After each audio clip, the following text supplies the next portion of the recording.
Rosa Delgado stood in front of the massive glass doors of the Grand Imperial Hotel, taking a deep breath before starting another long day.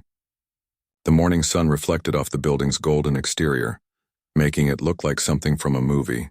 Rich people walked in and out wearing expensive clothes, talking loudly on their phones about deals worth more money than Rosa would see in her entire lifetime. She pulled her uniform straight and checked her reflection in the glass. The navy blue dress with white trim made her look professional, but she knew that most guests barely noticed the cleaning staff. To them, she was invisible. Just another face in the background, someone who cleaned up their messes and disappeared before they woke up. Rosa had been working at this hotel for 3 years now. Every morning, she took 2 buses from her small apartment in the outer part of the city. The journey took an hour and a half each way, but this job paid better than most cleaning positions. The Grand Imperial was known for hiring people who worked hard and kept their mouths shut about what they saw and heard. What the guests didn't know was that Rosa had once been someone completely different. Back in Colombia, she had been Dr. Rosa Delgado with a master's degree in international business and economics. She had worked for a major bank in Bogotá, handling deals between companies from different countries. She spoke Spanish, English, and Portuguese fluently, and had been on track for a promotion to regional manager when everything changed. The economic crisis hit Colombia hard that year. Companies started closing, banks began laying off workers, and Rosa found herself without a job. At the same time, her mother got sick with cancer. The medical bills piled up fast, and Rosa made the hardest decision of her life. She sold everything she owned and used her savings to move to America, hoping to find work and send money back home for her mother's treatment. But America was nothing like she had imagined. Her degree wasn't recognized here. Her accent was too thick for most office jobs. Employers looked at her strangely when she applied for positions she was clearly qualified for. Time after time, she heard the same words, "We'll call you." But the call never came. Rosa learned quickly that in America, it didn't matter how smart you were or what you had accomplished somewhere else. What mattered was what people saw when they looked at you. And when they looked at Rosa, they saw a woman with dark skin and an accent who must be good for cleaning or serving food, but nothing more. So she took the hotel job. It wasn't what she had planned, but it paid the bills. She sent money home every month for her mother's medicine. She kept her head down, did her work well, and told herself this was just temporary. Someday, things would get better. Her day always started the same way. She checked in with her supervisor, Mrs. Patterson, a stern woman in her 50s who had been running the housekeeping department for over a decade. Mrs. Patterson wasn't mean. Exactly. But she made it clear that the hotel's reputation depended on the cleaning staff being perfect at their jobs. "Rosa, you're on the top floors today," Mrs. Patterson said, handing her a key card and a clipboard. "Floors 15 through 20. We've got some important guests up there, so make sure everything is spotless." Rosa nodded and took the elevator up. The top floors were always reserved for the wealthy guests. Business owners, politicians, celebrities, people who could afford to pay $1,000 a night for a room. Rosa had cleaned all kinds of rooms over the years, and she had seen things that would surprise most people. She had found forgotten jewelry worth more than her yearly salary. She had overheard phone conversations about deals involving millions of dollars. She had seen famous people without their makeup, crying over personal problems just like regular folks. But Rosa never said anything. Part of working in a place like this was learning to be invisible and silent. The rich people needed to feel like they could do and say anything without worrying about who might be listening. On this particular morning, Rosa was assigned to clean the penthouse suite on the 20th floor. This was the most expensive room in the hotel, with a view of the entire city and furniture that probably cost more than most people's cars. Only the richest guests stayed here, and Rosa had only been up there a few times before. As she pushed her cleaning cart down the marble hallway, Rosa thought about her 8-year-old daughter, Lucia. Lucia was smart, smarter than most kids her age. She was learning English at school and already spoke it better than Rosa did. Every day Lucia asked her mother why she had to work so many hours, why they couldn't afford nicer things, why other kids' parents had better jobs. Rosa always told her daughter the same thing. "We're working toward something better, mi amor. Someday things will change." But deep down, Rosa was starting to wonder if that was really true. 3 years of cleaning hotel rooms, and she wasn't any closer to using her real skills or education. Maybe this was just her life now. She stopped in front of the penthouse door and knocked softly. When no one answered, she used her keycard to enter. The suite was enormous, with floor-to-ceiling windows, expensive artwork on the walls, and furniture that looked like it belonged in a palace. A laptop was open on the dining table, surrounded by papers covered in numbers and business terms that Rosa recognized from her old life. The guest was clearly someone important in the business world. Rosa could tell from the documents scattered around and the multiple phones charging on the side table. She began her work quietly, starting with the bedroom. The bed was already made. Some guests preferred to do that themselves, so she focused on dusting and cleaning the bathroom. As she worked, Rosa couldn't help but notice the papers on the desk. Her business background made her curious about deals and negotiations, even though she tried to mind her own business. From what she could see, someone was trying to put together a major business deal with companies in Latin America. There were documents in both English and Spanish, and Rosa could tell that whoever was working on this was having trouble with the language barrier. She shook her head and went back to her cleaning. It wasn't her place to think about business deals anymore. She was just the cleaning lady now. But as she scrubbed the marble countertops in the bathroom, Rosa couldn't shake the feeling that her old life and her new life were about to collide in a way she never could have imagined. The morning was quiet, peaceful even. Rosa worked efficiently, the way she always did. She had no idea that in just a few minutes everything in her life would change forever. Sometimes the most ordinary moments are right before the most extraordinary things happen, and this was going to be one of those days that Rosa would remember for the rest of her life. Rosa was in the middle of cleaning the bathroom mirror when she heard the shower running in the master bathroom. The guest had returned while she was working, but that wasn't unusual. Rosa had learned to work around guests quietly, almost like a ghost. Most of the time they barely noticed she was there. She continued with her work, wiping down surfaces and replacing towels. The business papers on the desk caught her eye again. She couldn't help but notice that they were covered in red ink, with lots of corrections and notes written in the margins. Whoever was working on this deal was clearly frustrated with something. Rosa recognized some of the Spanish words on the documents, and her business background told her this was a major international merger. Someone was trying to buy a company in Mexico, but from the look of all those corrections and crossed-out sections, the negotiations weren't going smoothly. The shower was still running when a phone started ringing loudly from the main room. It wasn't just any phone. It was one of those expensive business phones that rang with an urgent, commanding sound. The kind of ring that said, "Answer me immediately because I'm more important than whatever else you're doing." Rosa froze, holding her cleaning cloth. The phone kept ringing. She could hear the man in the shower, and he was clearly not going to answer it. After about 10 rings, she heard him shout from the bathroom, his voice echoing off the marble walls. "Could someone get that, please? I'm expecting an important call." Rosa looked around nervously. There was no one else in the suite.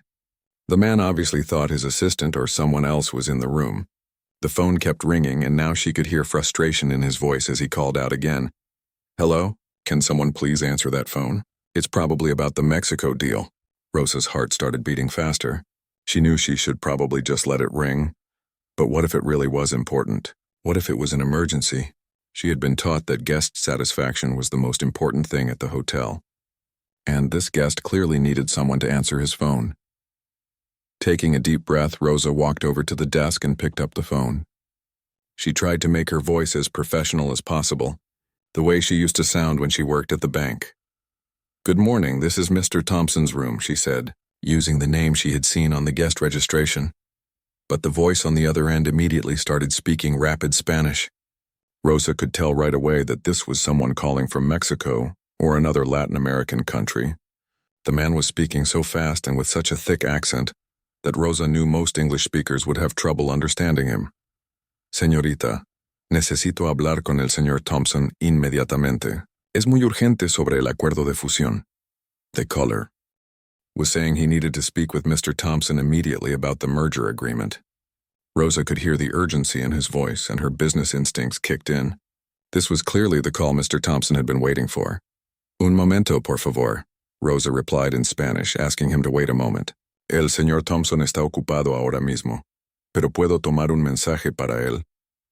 She was offering to take a message, and the caller seemed relieved that someone could understand him.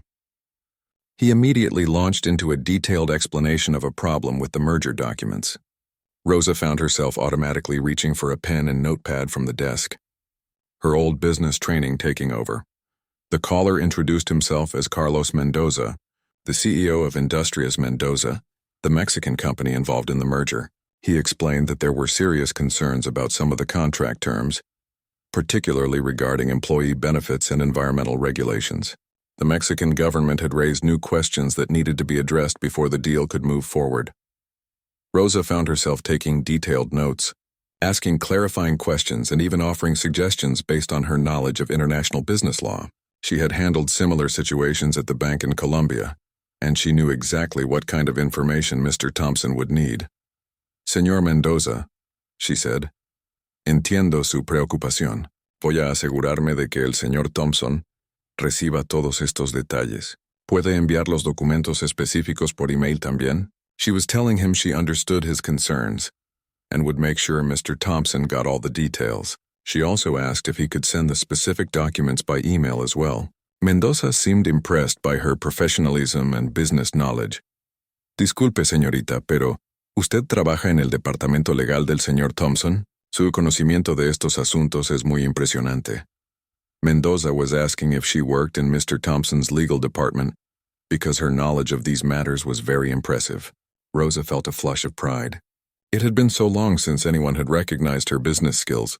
Gracias, señor. Tengo experiencia en fusiones internacionales, she replied honestly, saying she had experience with international mergers. They talked for another 10 minutes, with Rosa taking detailed notes about specific clauses in the contract that needed revision, regulatory concerns, and timeline issues. She found herself falling back into the professional mindset she had thought was gone forever. Her brain was working in ways it hadn't in 3 years, analyzing problems and thinking of solutions. When the call ended, Rosa had 3 pages of detailed notes written in both Spanish and English. She had gotten Mendoza's direct phone number, email address, and a clear understanding of what needed to happen next to keep the deal moving forward. As she hung up the phone, Rosa realized the shower had stopped running. Her heart started pounding again as she heard footsteps in the bathroom. What was she going to say? How could she explain why the hotel cleaning lady was taking detailed business calls in Spanish? She quickly placed the notes neatly on the desk next to the other business documents and stepped back toward her cleaning cart. Maybe she could just pretend she had answered the phone briefly and taken a simple message. Maybe the guest wouldn't ask too many questions. But as Mr. Thompson emerged from the bathroom, wrapped in a hotel robe and with his hair still wet, Rosa could see the surprise on his face. He was younger than she had expected, probably in his early 40s, with the kind of confident bearing that came from years of making important decisions. His eyes went immediately to the phone, then to Rosa, then to the detailed notes on his desk. "Did you just take that call?" he asked, walking toward the desk. Rosa nodded nervously. "Yes, sir. I'm sorry, but you asked someone to answer it and there was no one else here. The gentleman said it was urgent about the Mexico deal." Mr. Thompson picked up the notes and started reading them. Rosa watched his expression change from surprise to amazement as he scanned the pages. The notes were written in perfect business language, with technical terms and specific details that showed a deep understanding of international corporate law. "You wrote all this?" he asked, looking up at Rosa with new interest. "Yes, sir. The caller, Mr. Mendoza, had several concerns about the merger agreement. I tried to write down everything important." Mr. Thompson sat down in the chair and read through the notes more carefully. Rosa could see him comparing them to the documents that were already on the desk. After a few minutes of silence, he looked up at her with an expression she couldn't quite read. "These notes are incredibly detailed and professional. You clearly understood everything Mendoza was talking about. How is that possible?" Rosa felt her cheeks burning. She had been caught. There was no way to pretend she was just a simple cleaning lady who had answered a phone call. Her business background was written all over those notes. I have some experience with business matters, sir," she said quietly. "Some experience?" Mr. Thompson stood up and walked closer to her. "This isn't some experience, this is expert-level analysis. You understood complex international business law, regulatory issues, and merger procedures. Who are you, really?" Rosa looked down at her cleaning uniform, and then back at this successful businessman who was staring at her like she was a puzzle he needed to solve. How could she explain that she was both people? The educated professional who had just handled that call perfectly, and the hotel cleaning lady who needed this job to survive. I'm Rosa Delgado, sir. I clean rooms here at the hotel, but before I came to America, I worked in international business in Colombia. The words hung in the air between them. Rosa had just revealed her secret to a guest, something that could get her fired. But there was no taking it back. Now, Mr. Thompson was holding the proof of her abilities, right there in his hands, and something in his expression told Rosa that this conversation was about to change her life in ways she never could have imagined. Mr. Thompson stared at Rosa for a long moment, holding the notes she had written. The silence in the room felt heavy, and Rosa could hear her own heartbeat in her ears. She was sure she was about to be fired. Guests weren't supposed to discover that the cleaning lady had a master's degree in business. It broke some kind of unspoken rule about how things were supposed to work. Colombia, he repeated slowly. What kind of business did you do there? Rosa took a deep breath. She had already revealed her secret, so there was no point in holding back now. I worked for Banco Nacional de Colombia in Bogotá. I was in the international business division, handling mergers and acquisitions between Colombian companies and foreign corporations. I specialized in deals with American and European companies. Mr. Thompson's eyebrows went up. Banco Nacional is one of the biggest banks in South America. That's not a small operation. No, sir. I worked there for 6 years after getting my master's degree. I was being considered for promotion to regional manager when Rosa's voice trailed off. She had never told anyone at the hotel about her past life. It felt strange to be talking about it now. When what happened? Mr. Thompson asked gently. When the economic crisis hit, the bank started laying people off and my mother got sick. Cancer. The treatment was expensive and I couldn't find another job that paid enough to help her. So I came here thinking my education and experience would help me find work quickly. Mr. Thompson nodded slowly. But it didn't work out that way. Rosa laughed, but there was no humor in it. In Colombia, I was Dr. Delgado. Here, I'm just Rosa who cleans hotel rooms. American companies looked at my accent and my skin color and decided I wasn't qualified for office work. I applied for hundreds of jobs. I even offered to work for less money than other candidates, but nobody wanted to give me a chance. So you ended up here. I ended up here, Rosa confirmed. It's honest work, and it pays enough for me to send money home for my mother's medicine. But every day I use maybe 2% of my brain. The other 98% just sits there. Mr. Thompson walked over to the window and looked out at the city below. Rosa could see him thinking, processing what she had told him. Finally, he turned around and looked at her directly. Rosa, I've been working on this Mexico deal for 4 months. I've hired 3 different translation services and 2 consulting firms that specialize in Latin American business. None of them understood the cultural and legal complexities, the way you just did in a 10-minute phone call. Rosa felt a flutter of something she hadn't felt in years. Pride. Someone was recognizing her skills again. The caller, Carlos Mendoza, is one of the most successful businessmen in Mexico. Mr. Thompson continued. His company has been family-owned for 3 generations, and he's very traditional about who he trusts. I've been trying to build a relationship with him for months, but something always seems to get lost in translation. Today, for the first time, he sounded completely comfortable talking about the deal. He appreciated that someone understood both the business issues and the cultural context, Rosa said. In Latin American business, relationships matter more than contracts. You have to show that you respect their way of doing things, not just push them to accept yours. Exactly, Mr. Thompson said, pointing at her. That's exactly what my expensive consultants keep missing. They translate the words, but they don't translate the meaning. Rosa felt her professional instincts awe. Keening. If I may ask, sir, what's the main obstacle to closing this deal? Mr. Thompson looked surprised by the question, but then he seemed to remember that Rosa had just proven she knew what she was talking about. He walked back to the desk and picked up some of the documents. Mendoza's company wants to maintain their current employee benefit structure after the merger. My investors think those benefits are too expensive and want to reduce them to American standards. Mendoza sees this as an attack on his family's legacy of taking care of workers. Rosa nodded. And your investors see it as an unnecessary business expense. Right, we're stuck. I need this deal to work, but I can't figure out how to bridge that gap. Rosa was quiet for a moment, thinking.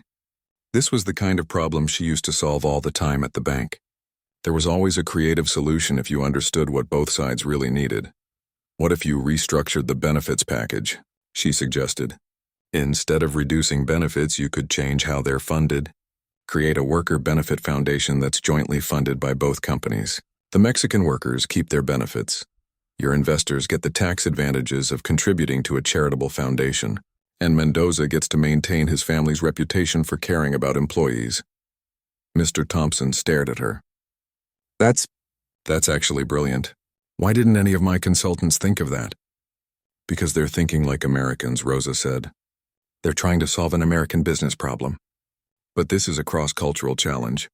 You need to find solutions that make sense in both business cultures. Mr. Thompson sat down heavily in his chair. Rosa, I have to ask you something, and I need you to be completely honest with me. Rosa's stomach tightened. Here it comes, she thought. He's going to ask me to leave.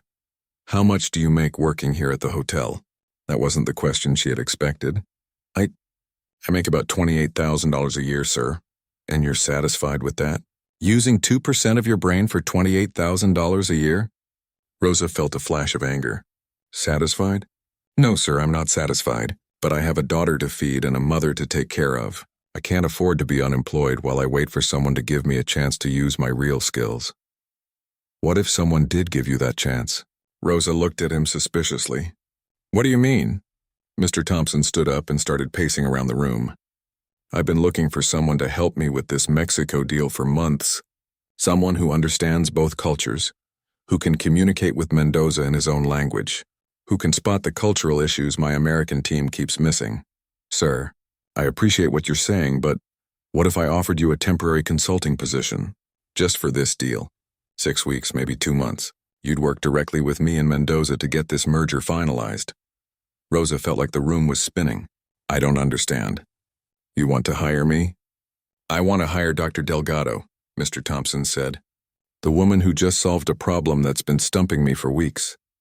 The woman who understood everything about that phone call and made Mendoza more comfortable than he's been in months of negotiations.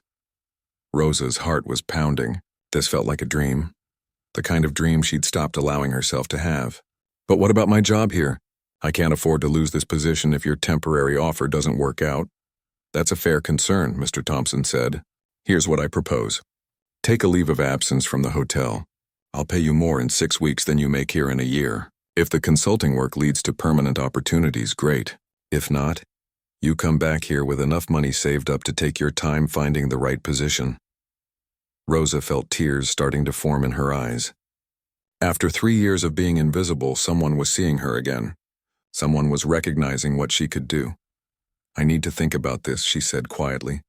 Of course. But Rosa, I have to tell you something. In 20 years of business, I've never seen someone analyze a complex international deal as quickly and accurately as you just did. You have a gift. It's being wasted here. Rosa looked around the luxurious hotel suite, then down at her cleaning uniform, then back at Mr. Thompson. Why are you doing this? You don't even know me. I know enough, he said. I know you're smart. You're professional and you understand international business better than people I'm paying 10 times what you make.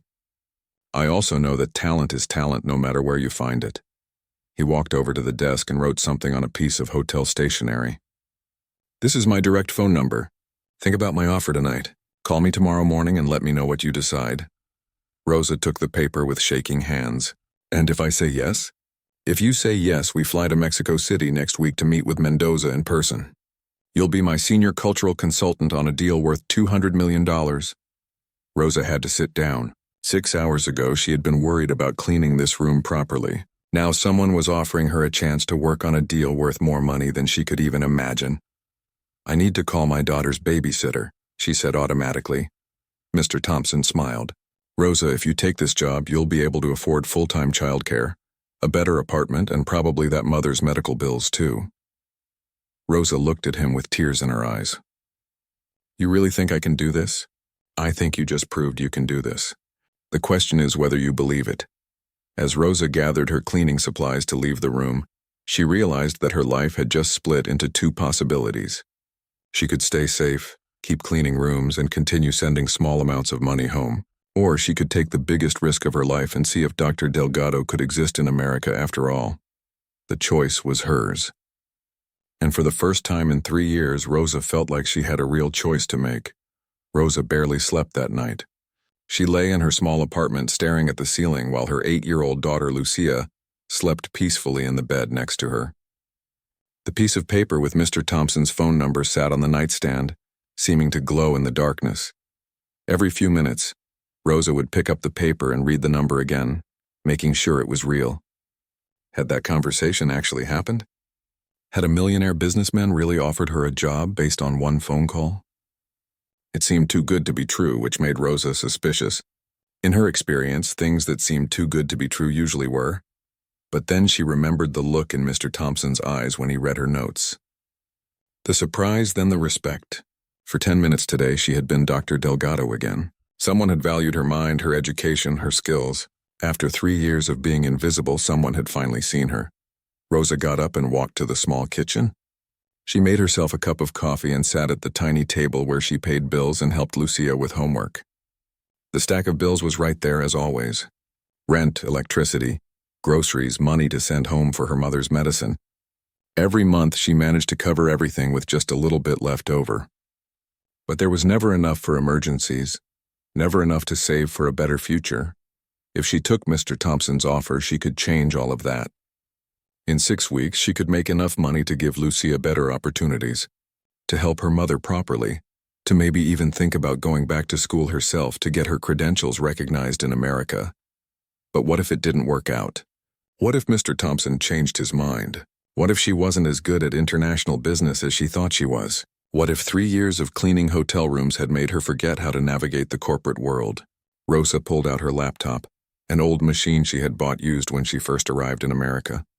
She hadn't used it for business research in years, but tonight, she needed to know exactly who Mr. Thompson was. It didn't take long to find information about him.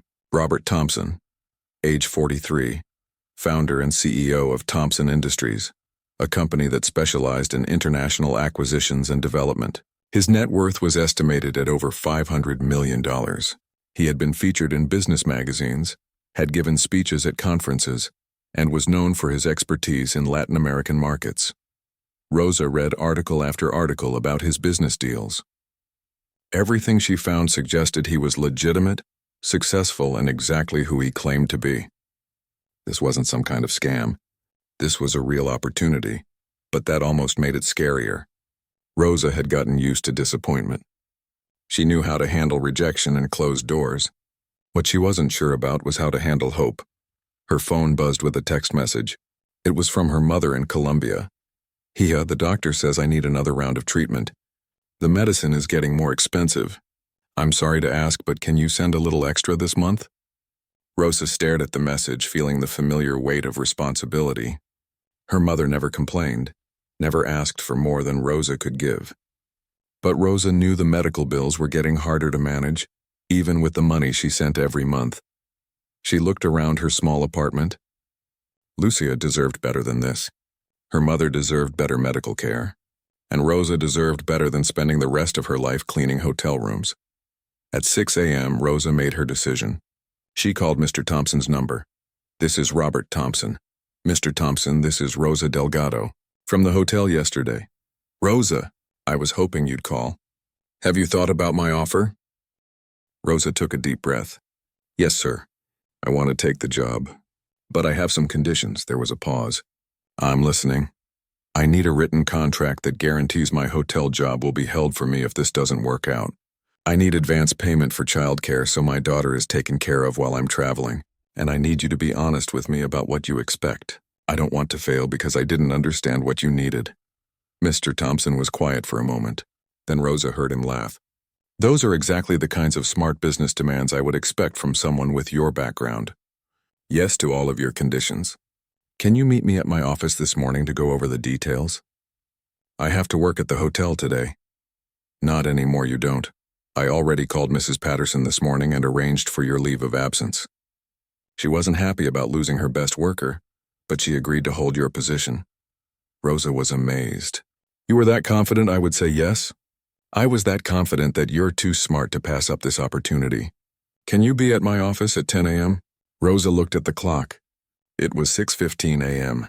She would need to arrange childcare for Lucia, figure out what to wear to a business meeting, and try to remember how to act like a professional consultant instead of a hotel cleaning lady. Yes, sir. I'll be there. Good. And Rosa? Stop calling me sir. We're business partners now. Call me Robert. After hanging up, Rosa sat in her kitchen for a few minutes trying to process what had just happened. Then she sprang into action. She called Mrs. Garcia, the elderly woman who sometimes watched Lucia after school, and arranged for her to take Lucia to school and pick her up that afternoon. Then Rosa went to her small closet and pulled out the one business suit she had brought from Colombia. It was 3 years old and a little out of style, but it was professional and still fit. She hadn't worn it since her unsuccessful job interviews when she first arrived in America. As she got dressed, Rosa caught sight of herself in the mirror. For the first time in 3 years, she looked like Dr. Delgado again. The transformation was remarkable. The woman looking back at her was confident, educated, professional, someone who belonged in boardrooms and business meetings. Lucia woke up as Rosa was getting ready to leave. Mommy, why are you dressed up? Are you going to a job interview? Rosa sat down on the bed next to her daughter. Something like that, mi amor. Mommy might have a chance to do different work for a while. Work that uses my education. Lucia's eyes lit up. You mean like the work you used to do in Colombia? Before we came here? Yes, exactly like that. Will we have more money? Can we get a bigger apartment? Rosa hugged her daughter. Maybe, sweetheart. But even if this doesn't work out, we'll be okay. We always figure things out, don't we? We do, Lucia said seriously. But Mommy, I think you should try. You're the smartest person I know. You can do anything. Rosa felt tears in her eyes. Her 8-year-old daughter had more confidence in her than she had in herself. 2 hours later, Rosa stood in front of Thompson Industries, a gleaming office building in the business district. She took a deep breath and walked through the glass doors into a world she hadn't been part of for 3 years. The meeting with Robert went better than Rosa had dared to hope. He presented her with a detailed contract, exactly as he had promised. The pay was more than she had imagined. $15,000 for 6 weeks of work, plus expenses for travel to Mexico City. He also provided a $2,000 advance for childcare and other expenses. But more than the money, Rosa was excited about the work itself. Robert showed her all the documents related to the Mexico deal, and Rosa immediately saw problems and opportunities that his other consultants had missed. Her mind felt sharp and focused in a way it hadn't in years. When do we leave for Mexico City? She asked. Monday. 3 days from now. That gives you time to prepare and make arrangements for your daughter. Rosa nodded. I'll be ready. As she left the office building, Rosa felt like she was walking on air. She had just signed a contract that would pay her more in 6 weeks than she made in an entire year at the hotel. But even more important than the money was the feeling that her life was finally moving forward again. She called her mother in Colombia to share the news. Mija, I'm so proud of you, her mother said, crying happy tears. I always knew your education would open doors eventually. You just had to be patient. I'm going to send you extra money this month for your treatment, Mommy. And if this job leads to more opportunities, you won't have to worry about medical bills anymore. That evening, Rosa sat with Lucia at their small kitchen table, helping with homework. But for the first time in 3 years, Rosa felt like she was teaching her daughter more than just math and reading. She was showing her that dreams could come true, that education mattered, that sometimes taking a big risk was the only way to create a better life. Are you scared, Mommy? Lucia asked. Rosa thought about it honestly. Yes, I'm scared, but I'm more excited than scared. Sometimes you have to be brave enough to try something new, even when you don't know how it will turn out. Like when we came to America. Exactly like that. And look how that turned out. It was hard at first, but it brought us to this moment. As Rosa tucked Lucia into bed that night, she realized that everything in her life had led to this opportunity. The struggles, the disappointments, the years of feeling invisible. All of it had prepared her for this moment when she would finally get the chance to show what she could really do. Monday morning couldn't come fast enough. Dr. Rosa Delgado was ready to go back to work. The plane touched down in Mexico City on a bright Monday morning, and Rosa felt her heart racing with excitement and nerves. She was wearing a new business suit that Robert had insisted on buying for her, and she carried a leather briefcase filled with documents and notes about the merger deal. For the first time in 3 years, she felt like she belonged in the business world again. Robert had spent the entire flight reviewing strategy with her, and Rosa was amazed at how quickly her business instincts had returned. She found herself suggesting approaches and solutions that impressed even Robert, who had been doing international deals for 20 years. "You're sure you're ready for this?" Robert asked as their taxi pulled up to the offices of Industrias Mendoza. Rosa looked out at the modern glass building with the Mendoza Company logo prominently displayed. "I'm ready," she said, and for the first time in years, she truly meant it. Carlos Mendoza was waiting for them in his executive conference room, along with his son Diego, who served as the company's chief financial officer, and 2 lawyers. Rosa could immediately see the family resemblance between father and son, and she noticed the formal, respectful way they conducted themselves. Exactly what she had expected from a traditional Mexican business family. "Señor Thompson," Carlos said, standing to shake hands. "Es un placer conocerlo finalmente en persona. It was a pleasure to finally meet in person." But Rosa noticed that Carlos seemed slightly stiff, formal in the way that suggested he was being polite but wasn't completely comfortable. "The pleasure is mine, Señor Mendoza," Robert replied in English. "I'd like you to meet my senior cultural consultant, Dr. Rosa Delgado." When Carlos turned to Rosa and she greeted him in fluent Spanish, his entire demeanor changed. His formal smile became genuine, and Rosa could see the relief in his eyes at being able to communicate in his native language with someone who clearly understood business protocol. "Doctora Delgado, qué gusto conocerla. Usted fue la persona que habló conmigo por teléfono la semana pasada, ¿verdad?" He was asking if she was the person who had spoken with him on the phone the previous week. When Rosa confirmed that she was, Carlos smiled broadly and turned to his son. "Diego, esta es la señora de quien te hablé, la que entendió inmediatamente los problemas con el contrato." He was telling his son that Rosa was the woman he had told him about, the one who had immediately understood the problems with the contract. Rosa felt a surge of pride as Diego looked at her with obvious respect. For the next 4 hours, Rosa found herself in her element. She translated not just words but concepts in cultural context. When Robert's legal team suggested contract changes that would have been seen as disrespectful in Mexican business culture, Rosa diplomatically suggested alternative approaches that achieved the same goals while honoring the Mendoza family's values. The breakthrough came when they discussed the employee benefits issue that had been stalling the deal for months. Rosa presented the Worker Benefit Foundation idea she had suggested to Robert, but she framed it in a way that emphasized how it would honor the Mendoza family's legacy of caring for their workers.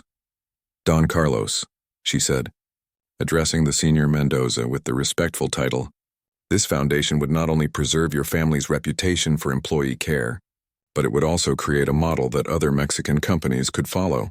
Your family would be seen as pioneers in international business cooperation."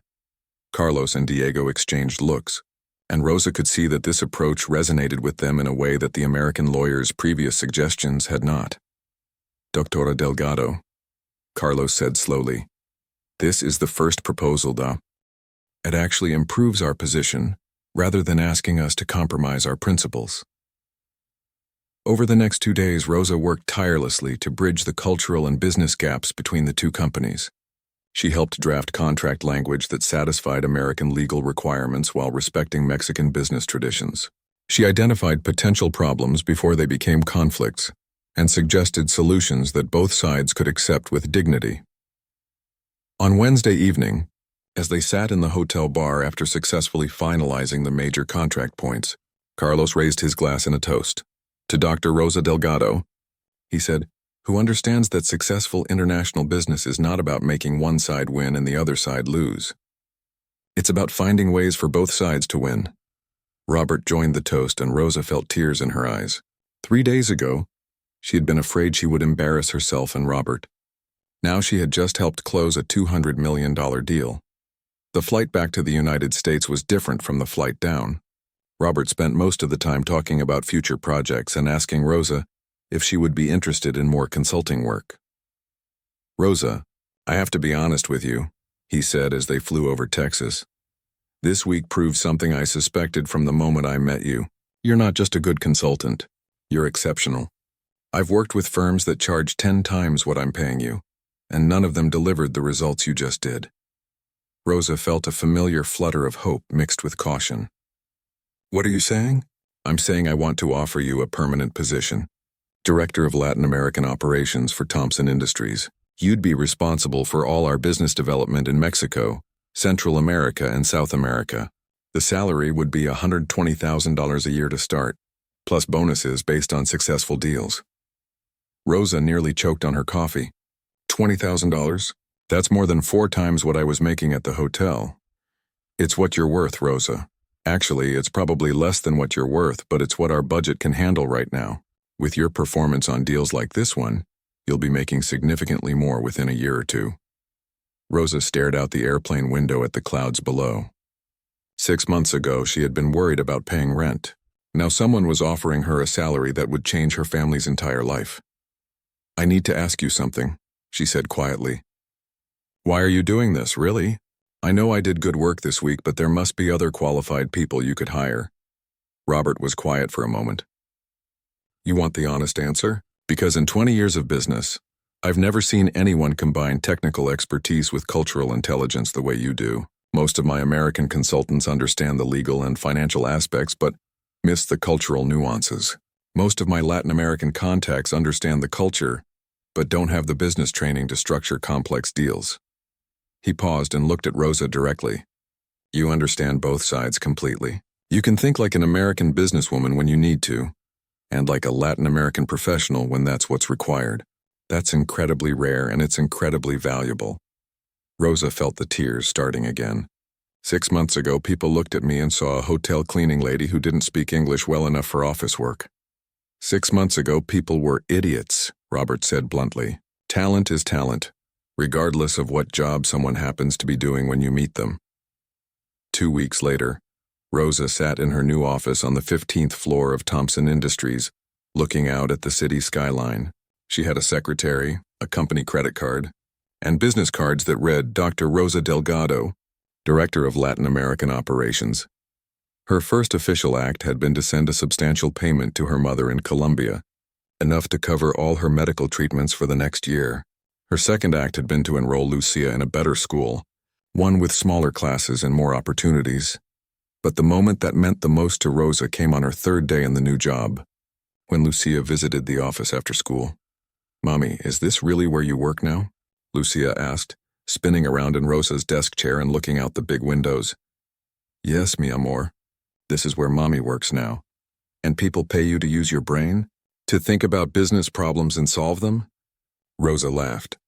Yes, that's exactly what they pay me to do. Lucia nodded seriously. Good. That's what you should have been doing all along. A month later, Rosa received a call from Carlos Mendoza. His company was considering another acquisition, this time of a small technology firm in Costa Rica. Would Dr. Delgado be available to help with the cultural and business analysis?